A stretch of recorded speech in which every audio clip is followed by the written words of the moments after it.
akuzon për asgjë, atëherë nuk ke qëndruar për asgjë.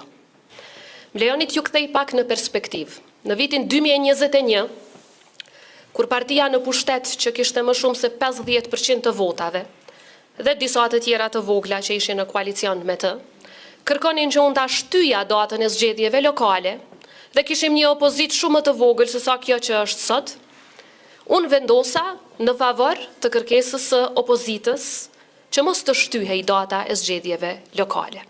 Sa të që kisha të drejtën kushtetuese ta bëja një gjë të tillë, për shkak të shumë rrethanave që ishin prezantuar atëherë. Edhe pse zgjodha datën e favorshme për opozitën, prap u akuzova se po konsultohem dhe po koordinohem dhe po ja bëj qefin Kurtit.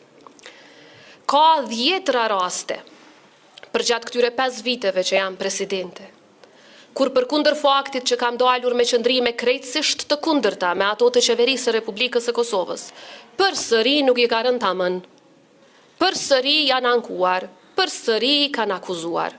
Kështu që, siç po e shihni, për kundër këtyre akuzave 5 vjeçare e shumë të tjerave që do të vinë edhe sonte edhe nesër edhe pas nesër, unë qëndroj dhe do të qëndroj edhe shumë gjatë, duke mbrojtur interesin e Republikës së Kosovës.